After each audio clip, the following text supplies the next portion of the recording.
वापस जाना तो जाते हैं पर मगर हमारे मुल्क में अमन नहीं है।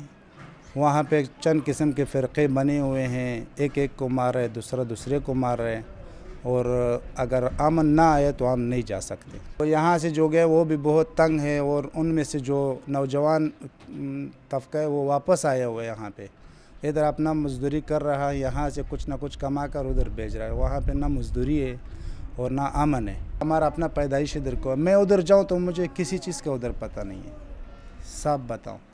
वहाँ पे मैं गया था एक बार, उन लोगों के साथ जो हमारे बड़े हैं वो वहाँ पे खुश हैं, वो कहते हैं हम चले जाएंगे, मगर हम लोग ख़ुद नहीं जाते हैं। नौजवान तबका जो है, अगर हमारा ये मुल्क, ये हुकूमत मान जाए कि यार आप लोग यहाँ पे रहो तो रहेंगे यहाँ।